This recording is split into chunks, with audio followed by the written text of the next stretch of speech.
اعوذ باللہ من الشیطان اللعین الرجیم بسم اللہ الرحمن الرحیم۔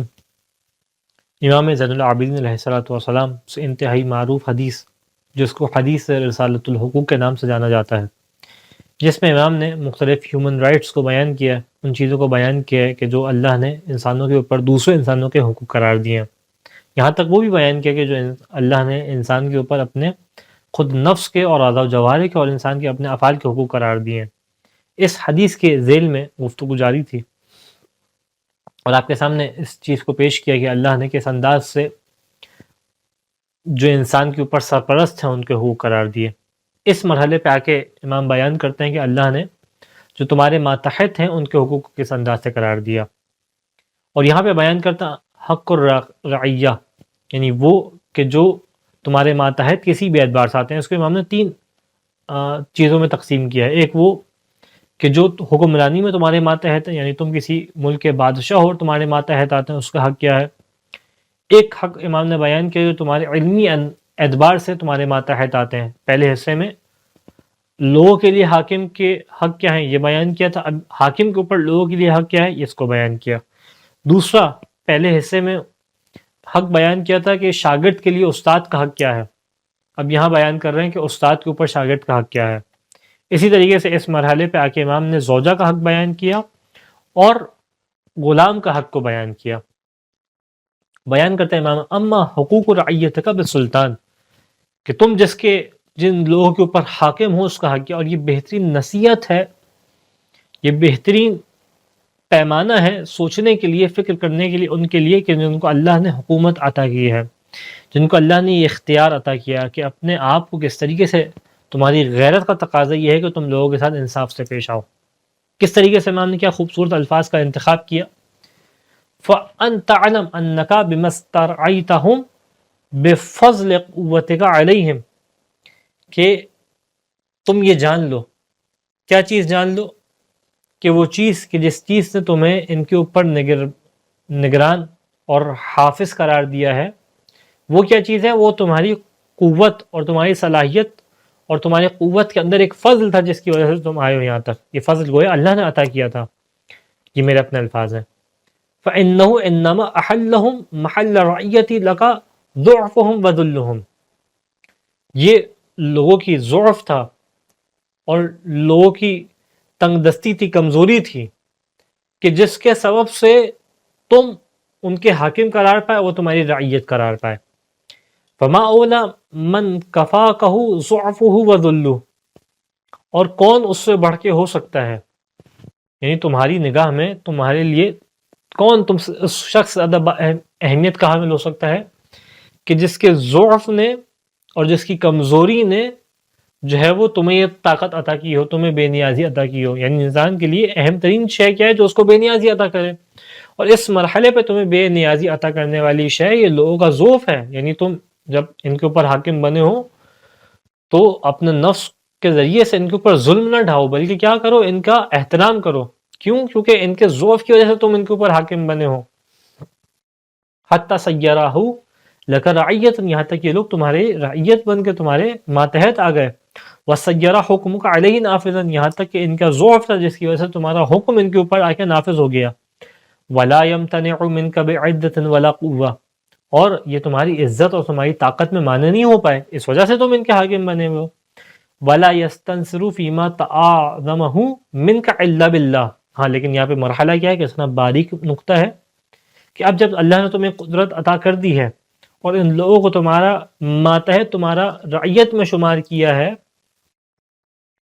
تو اب ان کے پاس رحمت الہی کے سوا کوئی اور شے نہیں ہے کہ جس کے ذریعے سے نصرت ہو سکے، یعنی اللہ کی رحمت، اور وہ شے کہ جس نے ہر چیز کو احاطے میں لیا ہوا ہے وہ چیزیں، اور دوسری چیز کیا ہے کہ تمہارا حلم اور تمہارا وقار، یہ چیزیں وہ ہیں کہ جس کے ذریعے سے تم ان کے اوپر، یہ وہ چیزیں ہیں جو اس چیز کی جانب ابھاریں گی کہ ان کے ساتھ انصاف کیا جائے، ان کی مشکل کو آسان کیا جائے۔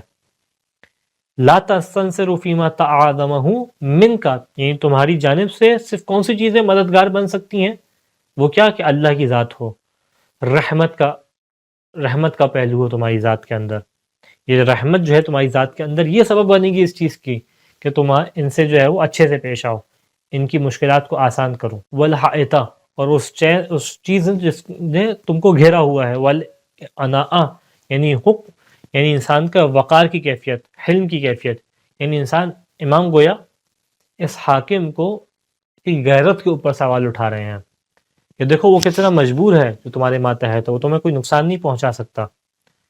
اس مرحلے پہ آ کے تمہاری غیرت کا سوال ہے کہ تم باغیور ہو یا نہیں ہو، یا تم اپنی غیرت کا سودا کر چکے ہو. اگر تمہارے پاس غیرت ہوگی تو تم اس کی مشکل کو آسان کرو گے.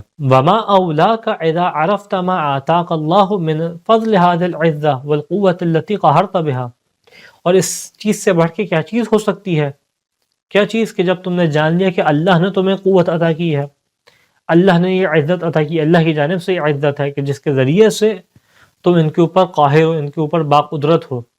ان تکون للہ شاکرا، اس سے بڑھ کے اب کیا ہو سکتا ہے کہ تم اس کے بدلے میں کیا کرو، اللہ کا شکر ادا کرو. ایک جانب اپنی غیرت کا استعمال کرو اور اس غیرت کے استعمال کے ذریعے سے لوگوں کی مشکلات کو آسان کرو، دوسرا اللہ کا شکر ادا کرو، اللہ کے شاکر بنو. ومن شکر اللہ اعطاہ الزیادہ، اور جو اللہ کا شکر ادا کرتا ہے اللہ اسے مزید عطا کرتا ہے.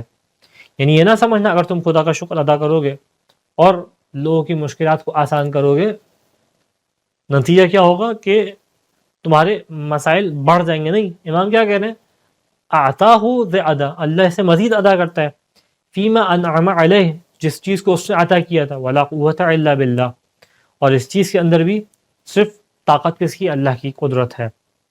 اس کے بعد امام بیان کرتے ہیں اما حق رعیتک بالعلم، اب تمہارے ماتحت وہ افراد کہ جو علمی اعتبار سے ماتحت آتے ہیں، ان کا حق کیا ہے. فان تعلم ان اللہ قد جعلک لہم خازنا فیما آتاک من العلم، یعنی استاد کے لیے بیان کیا جا رہا ہے کہ استاد کی گردن پہ شاگرد کا حق کیا ہے. کیا بیان کیا، حق کیا ہے کہ تم جان لو کہ اللہ نے تمہیں خازن قرار دیا ہے، خزانچی قرار دیا. کس چیز کے اوپر، اس چیز کے اوپر کہ اللہ نے جو تمہیں علم عطا کیا. یعنی آج تم دیکھتے ہو کہ تمہارے شاگرد کو کئی چیزیں نہیں معلوم، تمہیں کئی چیزیں معلوم ہیں، تو اس پہ اترانی کی ضرورت نہیں ہے، اس پہ فخر اور مباحت کرنے کی ضرورت نہیں ہے. یہ ایک شے ہے جو اللہ نے تمہیں عطا کی اور اس کے اوپر تمہیں خزانچی قرار دیا کہ تم اس کو دوسروں تک پہنچاؤ. وَوَلَّاكَ مِنْ خَزَانَةِ الْحِكْمَةِ، اور اس حکمت کے خزانے کے اوپر اللہ نے تمہیں والی قرار دیا ہے. فَإِنْ أَحْسَنْتَ فِي مَا وَلَّاكَ اللَّهُ مِنْ ذَلِكَ وَقُمْتَ بِهِ لَهُمْ مَقَامَ الْخَازِنِ الشَّفِيقِ النَّاصِحِ لِمَوْلَاهُ فِي عَبِيدِهِ، پس اب تمہارا کام کیا ہے، اگر تم اس معاملے میں جس کے اوپر اللہ نے تمہیں والی قرار دیا ہے، تم اچھے سے تم نے اس کام کو ادا کیا اور تم ایک اس خازن شفیق کی طرح رہے. یعنی خزانچی ایک شخص ہے جس کے پاس مال و دولت ہے، اور ایک دفعہ دو کیفیات ہیں. ایک شخص جس کے پاس مال و دولت ہے، اس کے پاس خزانے کی چابی ہے. ایک دفعہ ممکن ہے کہ یہ شخص جو ہے وہ شقی القلب ہو، سخت دل ہو. نتیجہ کیا ہوگا، یہ اپنے خزانے سے یا جس خزانے کی چابی اس کے پاس ہے سب کو محروم رکھے گا. لیکن دوسری طرف کیفیت کیا ہے، یہ شفیق ہے، یہ دوسروں کا اچھا چاہنے والا ہے. الصابر المحتسب الذي رعى ذا حاجة اخرج له من الاموال التي في يده. کیفیت کیا ہے اس کی، کیفیت یہ ہے کہ یہ ایسا صابر شخص ہے، ایک ایسا باعزمہ شخص ہے کہ جب کسی بھی حاجت مند کو دیکھتا ہے تو اپنے خزانے سے اس کے لیے نکال لیتا ہے. اگر یہ ایسا شخص ہے، کنت راشدہ، تم جو ہے وہ ہدایت کرنے والے ہو جاؤ گے اور ہدایت یافتہ ہو جاؤ گے. یعنی اب جب تم، یعنی امام بیان کیا کرنا چاہ رہے ہیں، بیان کرنا چاہ رہے ہیں جب تم اللہ کے خزانے کے اوپر اللہ نے تمہیں خزانچی قرار دیا ہے تو اب تم کنجوس نہ بنو. جیسے کسی حاجت مند کو دیکھو، یعنی حاجت مند یہاں پہ کون ہے، وہ جس کے پاس علم نہیں ہے، تو فوراً اپنا علم اس تک پہنچاؤ، شفقت کے ساتھ پہنچاؤ، یعنی مہربانی کے ساتھ اپنے علم کو اس تک پہنچاؤ. اس انداز سے کرو گے تو کیا ہوگا، تم کنتا راشدہ، تم ہدایت یافتہ ہو جاؤ گے، ہدایت کرنے والے ہو جاؤ گے. اور کیا ہوگا، وہ کنتا لذالک عاملہ، اور تم اس چیز کے لیے کیا ہو جاؤ گے، معتقدہ، ایک جانب جو ہے تم اللہ سے اچھی امید رکھنے والے ہو جاؤ گے. اور تمہاری کیفیت کیا ہوگی، تم ایک مطمئن اور ایک معتدل شخص ہو جاؤ گے. کنتا لذالک عاملہ، تم اللہ سے رحمت سے امید رکھنے والے ہوگے. وَإِلَّا اگر تم نے ایسا کام نہ کیا كُنْتَ لَهُ خَائِنًا نتیجہ کیا ہوگا؟ تم اللہ کے خزانے کے اوپر خائن ہوگے. ایک جانب تم نے اس انداز سے کیا، تم کیا کرو گے؟ اللہ سے بہتر کی امید رکھنے والے ہوگے، امید لگانے والے ہوگے. تمہاری کیفیت کیا ہوگی کہ تم مطمئن اور مضبوط شخصیت ہوگی تمہاری. لیکن اگر نہیں کیا تو تم اللہ کے خزانے کے اوپر خائن ہوگے. وَلِخَلْقِهِ ظَالِمًا اور اس کی مخلوق کے اوپر ظلم کرنے والے ہوگے. وَلِسَلْبِهِ وَعِزِّهِ مُتَعَرِّضًا اور اللہ کی جو تمہیں عطا کی ہے اس کے اوپر اس میں تم تعرض کرنے والے ہوگے، یعنی جس چیز کے لیے عطا کی اس چیز کو اس انداز سے ادا کرنے والے نہیں ہوگے، اللہ کی عزت کے اندر تعرض کرنے والے ہوگے. پس یہ استاد جو بھی صاحب علم ہے وہ خود بخود یہ بات سمجھے کہ اللہ نے مجھے ایک عظیم تحفہ عطا کیا، عظیم چیز ہے جو مجھے عطا کی ہے، اور یہ ایک جانب سے میرے لیے تحفہ، ایک جانب سے میرے لیے امانت ہے کہ جس کو مجھے آگے لوگوں تک پہنچانا ہے. اس کے بعد امام بیان کرتے ہیں حق رعیتک بالملک النکاح کہ جو تمہاری زوجہ ہے اس کا حق کیا ہے، جو نکاح کے ذریعے سے تمہارے ماتحت اللہ نے جس کو قرار دیا ہے اس کا حق کیا ہے. فَأَن تَعْلَمْ أَنَّ اللَّهَ جَعَلَهَا سَكَنًا وَمُسْتَرَاحًا وَأُنْسًا وَوَاقِيًا کہ تم جان لو، یعنی امام اس رشتے کی باریکی کو بیان کر رہے ہیں جو اللہ نے ایک شوہر اور بیوی کے درمیان قرار دیا ہے. اس رشتے کی باریکی کیا ہے، اس رشتے کا حسن کس چیز میں ہے، اس رشتے کی وہ شے کیا ہے جو اس کو بلندگی عطا کرتی ہے. وہ کیا شے ہے کہ تم اس چیز کو جان لو. کیا جان لو؟ کہ اللہ نے تمہاری زوجہ کے اندر تمہارے لیے سکون قرار دیا، اس کے اندر استراحت قرار دی، تمہاری مشکلات کا یعنی تمہاری تھکاوٹ کا سکون اس کے اندر قرار دیا. وہ انسن اس کے اندر تمہاری لیے انسیت قرار دی ہے، اور کیا ہے، اور اس کو تمہارا حفاظت کرنے والا قرار دیا ہے. یعنی اس نگاہ سے شوہر بیوی کی جانب دیکھے کہ اللہ کی عظیم ترین نعمت ہے جس کو اللہ نے میرے لیے قرار دیا ہے. وَكَذَلِكَ كُلُّ وَاحِدٍ مِّنْكُمَا اسی طریقے سے تم دونوں ایک دوسرے کے لیے ہو، یعنی بیوی بھی شوہر کو اس نگاہ سے دیکھے کہ یہ وہ ہے کہ جس سے مجھے سکون ملنا ہے، یہ وہ ہے کہ جس سے مجھے انسیت ملنی ہے، یہ وہ ہے کہ جس سے مجھے استراحت ملنی ہے. جب دونوں ایک دوسرے کو اس طریقے سے دیکھیں گے نتیجہ کیا ہوگا؟ یجب ان یحمد اللہ علی صاحبہ دونوں ایک دوسرے کے اوپر جو ہے وہ اللہ کا شکر ادا کریں گے. یعنی وہ چیز جو بعض اوقات زحمت بن رہی ہوتی ہے اللہ کی رحمت بن جائے گی. کیوں؟ نگاہ کا فرق آ گیا. جب اس نگاہ سے دیکھ رہے ہیں تو اللہ کی حمد کریں گے. کس کے اوپر؟ یہ جو نعمت اللہ نے عطا کی. وَيَعْلَمْ أَنَّ ذَلِكَ نِعْمَةٌ مِّنْهُ عَلَيْهِ اور جان لو کہ یہ شخص جان لے گا کہ یہ اللہ کی نعمت ہے جو اللہ نے اس کو عطا کی ہے. وَوَجَبَ أَن يُحْسِنَ صُحْبَةُ نِعْمَةِ اللَّهِ اور لازم کیا ہے؟ لازم یہ ہے کہ اللہ کی نعمت کی تعریف کی جائے، اللہ کی نعمت سے اچھے سے پیش آیا جائے. یہ تمہاری زوجہ اور زوج کے لیے شوہر کیا ہے؟ یہ اللہ کی نعمتیں ہیں، اس سے اچھے سے پیش آیا جائے. وَيُكْرِمَهَا وَيَرْفَقَ بِهَا اور نتیجہ کیا ہو؟ اس کا اکرام کیا جائے. اللہ کی نعمت ہے، اللہ کی نعمت کا اکرام کرو اور اس سے نرمی سے پیش آؤ، کیونکہ اللہ کی نعمت ہے. یعنی اللہ کی نعمت ہے تو اس سے اچھے سے پیش آؤ، اللہ کی نعمت ہے تو اس کا اکرام کرو، اللہ کی نعمت ہے تو اس سے مہربانی سے پیش آؤ. وَإِن كَانَ حَقُّكَ عَلَيْهِ أَغْلَظَ وَطَاعَتُكَ بِهَا أَلْزَمَ اگرچہ کیا ہے؟ اب امام اس چیز کو بھی بیان کر رہے ہیں. اگرچہ کیا ہے کہ تمہاری اطاعت اس کے اوپر صعب ہوگی، اور کیا ہوگی؟ لازم بھی ہوگی، صعب بھی ہوگی. تمہارا حق اس کے اوپر مشکل ہے، تمہاری اطاعت اس کے لیے صعب ہے. لازم ہے اطاعت، لیکن پھر بھی کیا ہے؟ تمہیں ادا کرنا ہے. یعنی تمہارا جو حق ہے یہ بہت مشکل ہے ادا کرنا، آسان نہیں ہے. تمہاری اطاعت اس کے اوپر لازم ہے، لیکن پھر بھی کیا ہے؟ فیما احبت او کراہت. اب امام جو ہے زوجہ کے لیے بیان کر رہے ہیں کہ اگرچہ تمہارا حق زوجہ کے لیے صعب ہے، اگرچہ تمہاری اطاعت زوجہ کے لیے واجب ہے، حتی اس چیز کے اندر جو اس کو پسند کرے، اس چیز کے اندر جس کو وہ پسند نہ کرتی ہو. ما لم تکن معصیہ ہاں سوائے کہ معصیت ہو. یعنی اگر شوہر زوجہ کو معصیت کا حکم دے تو یہاں پہ اطاعت واجب نہیں ہے. فَإِنَّ لَهَا حَقُّ الرَّحْمَةِ وَالْمُؤَانَسَةِ کہ جب اس طریقے سے تمہارا حق ادا کرنا اس کے اوپر صعب ہے، مشکل ہے، تم اس بات کو جانتے ہو اور شوہر اس بات کو سمجھتا ہے کہ اس بات کو کہ کہ اس کی اطاعت بیوی پہ فرض ہے. اب یہاں پہ فقہی اعتبار سے بات نہیں کی جا رہی کن چیزوں میں فرض ہے کن چیزوں میں فرض نہیں ہے، لیکن زوجہ کے لیے اچھا کیا ہے کہ اپنی شوہر کی اطاعت کرنے والی ہو کم از کم. جب یہ مرحلہ ہے تو نتیجہ کیا ہے؟ فَإِنَّ لَهَا حَقُّ الرَّحْمَةِ، تو اس کے لیے بھی ایک حق ہے اللہ نے. اگر اس کے اوپر اطاعت کو واجب کیا ہے تو شوہر کو چھوڑا نہیں ہے. آج جو بات بعض اوقات کی جاتی ہے کہ بیوی کے حقوق کون سے ہیں اور شوہر کے حقوق کون سے ہیں، تو اگر اللہ نے بیوی کے لیے اطاعت کو واجب قرار دیا تو شوہر کے اوپر بھی کچھ قرار دیا. وہ کیا؟ کہ اس کے لیے ایک حق رحمت ہے، تم رحمت سے پیش آؤ، تم اچھے سے پیش آؤ. وہ حق المؤانسہ، تم اس کے ساتھ جو ہے وہ انسیت کے ساتھ پیش آؤ، یعنی اس طریقے سے پیش آؤ کہ تم اس سے انسیت کو اختیار کرو، وہ تم سے انسیت کو اختیار کرے. ایک طرفہ معاملہ نہیں ہونا چاہیے.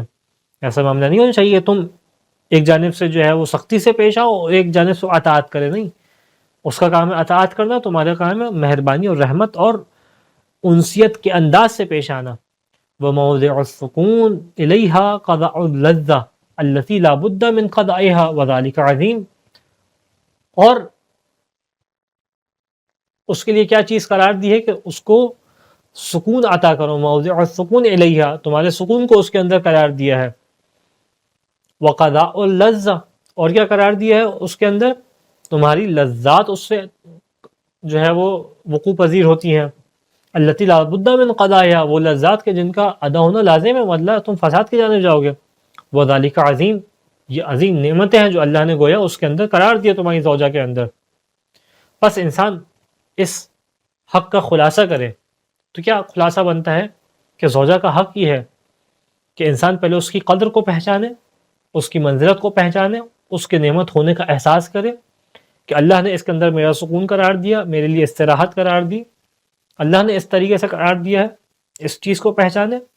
اور پھر کس چیز کو پہچانے؟ جب اس چیز کو پہچان لے تو اس کا ایک حق ہے. وہ کیا ہے؟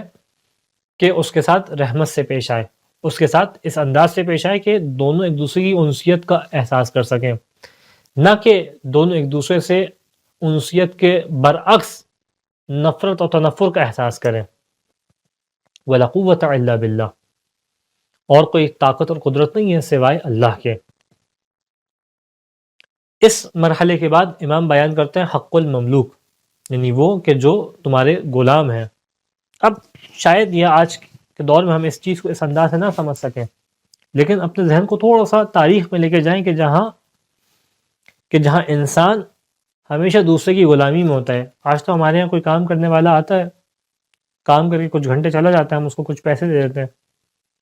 لیکن اس زمانے میں بات کی جا رہی ہے کہ جس زمانے میں ایک ملک نے دوسرے ملک کے اوپر حملہ کیا اور وہاں سے مغلوب ہونے والے افراد کو قیدی بنانے کے بعد جو ان کو اپنی غلامی میں لے لیا، یعنی اب زندگی بھر یہ شخص اپنے مالک کی خدمت کرے گا اور بدلے میں اس کو کچھ نہیں ملے گا. اس طریقے سے مجبور اور لاچار شخص ہے. اس زمانے میں آ کے، جس زمانے میں ان کے لیے کچھ کہا نہیں جاتا تھا، ان کو عزت دی جاتی تھی، ان کو انسان نہیں سمجھا جاتا تھا جو شخص غلام ہوتا تھا، اس زمانے میں آ کے اسلام نے اس طریقے سے ان کے حقوق کے بارے میں بات کی کہ ان کو صاحب عزت قرار دیا. اس کو یہ بات سمجھائی لوگوں کو کہ یہ تمہاری طریقے سے ایک انسان ہے، اور اس عرب کے معاشرے میں آ کے جو سخت ترین معاشرہ تھا اس چیز کو ختم کرنا شروع کیا. لہٰذا امام بیان کرتے ہیں اما حق رعیتک بالملک الیمین، کہ جو تمہاری غلامی میں ہے اس کا حق کیا ہے کہ فَأَن تَعْلَمْ، کہ تم اس چیز کو جان لو، أَنَّهُ خَلْقُ رَبِّكَ، سب سے پہلی چیز یہ کہ یہ انسان ہے، مخلوق ہے.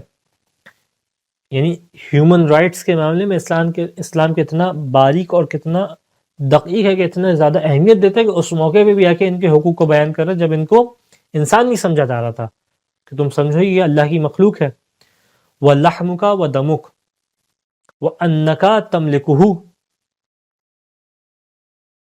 اللہ کی مخلوق ہے اور کیا ہے کہ تم اس کے مالک قرار دی، اللہ نے تمہیں گویا اس کا مالک بنا دیا، تم اس کے مالک ہو. اور کیا ہے، یہاں تک کتنا باریک مرحلہ بیان کیا امام نے کہ ایک جانب اللہ کی مخلوق ہے اور ایک جانب تمہارے جسم اور تمہارے گوشت کا حصہ ہے. یعنی جس طریقے سے تم اپنے بارے میں سوچتے ہو، جس طریقے سے تم اپنے بارے میں تصورات رکھتے ہو، اس کے لیے بھی اسی طریقے سے تصورات رکھو، اس کے لیے بھی اسی طریقے سے سوچو اور سمجھو. لا انت صنعتہ دون اللہ، ایسا نہیں ہے کہ تم نے اس کو خلق کیا ہو، یہ اللہ کی مخلوق ہے. ولا خلقت له سمعا ولا بصرا ولا اخرجت له رزقا، کہ نہ تم نے اس کے لیے جو ہے وہ سماعت قرار دی، کان قرار دیا، نہ بصارت قرار دی، نہ تم نے اس کے لیے رزق قرار دیا. یہ تمام کی تمام چیزیں اللہ نے اس کے لیے قرار دی ہیں.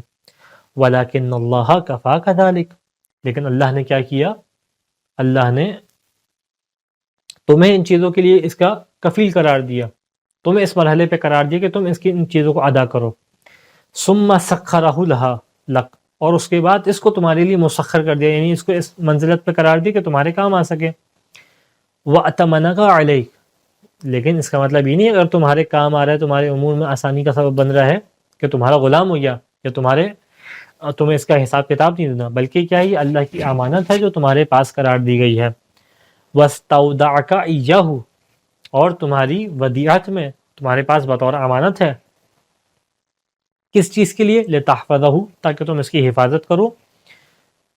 فِيهِ وَتَسِيرَ بِهِ فی بصیرتہ، اور اس کی جو ہے وہ اس کو بہترین انداز سے، اس کو بہترین سیرت کے ساتھ اس کے ساتھ پیش آؤ، بہترین انداز سے پیش آؤ. فَتُطْعِمُهُ بِمَا تَأْكُلُ، اس کو وہ چیز کھلاؤ جو تم خود کھاتے ہو.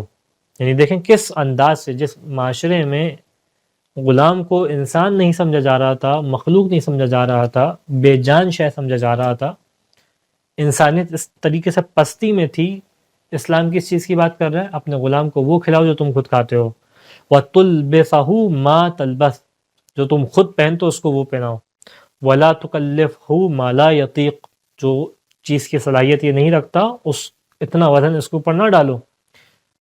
فَإِن كَرَهْتَهُ خَرَجْتَ إِلَى اللَّهِ مِنْهُ وَاسْتَبْدَلْتَ بِهِ، اور اگر تمہیں پسند نہیں ہے یہ شخص تو اس کے اوپر ظلم نہ کرو، اس کے اوپر جو ہے وہ اذیت نہ دو، بلکہ کیا کرو، اس کو اپنی ملکیت سے نکال دو، تبدیل کر لو، اس کو یا تو کسی اور کی ملکیت میں دے دو یا آزاد کر دو. وَلَمْ تُعَذِّبْ خَلْقَ اللَّهِ، اللہ کی مخلوق کو ہرگز بھی جو ہے وہ عذاب نہ دو. وَلَا قُوَّةَ إِلَّا بِاللَّهِ، اور کوئی طاقت اور قدرت نہیں ہے سوائے اللہ کے. اس انداز سے اس حدیث کے اندر ہمیں وہ تمام حقوق دکھائی دیتے ہیں جو ائمہ علیہم السلام نے اور اسلام نے ہیومن رائٹس کو بیان کیا ہے. انشاءاللہ آنے والے حصے میں آپ کے سامنے والدین، ماں باپ اور ذی رحم جو رشتہ دار ہیں ان کے حقوق کو بیان کیا جائے گا. وآخر الدعوانا ان الحمد للہ رب العالمین.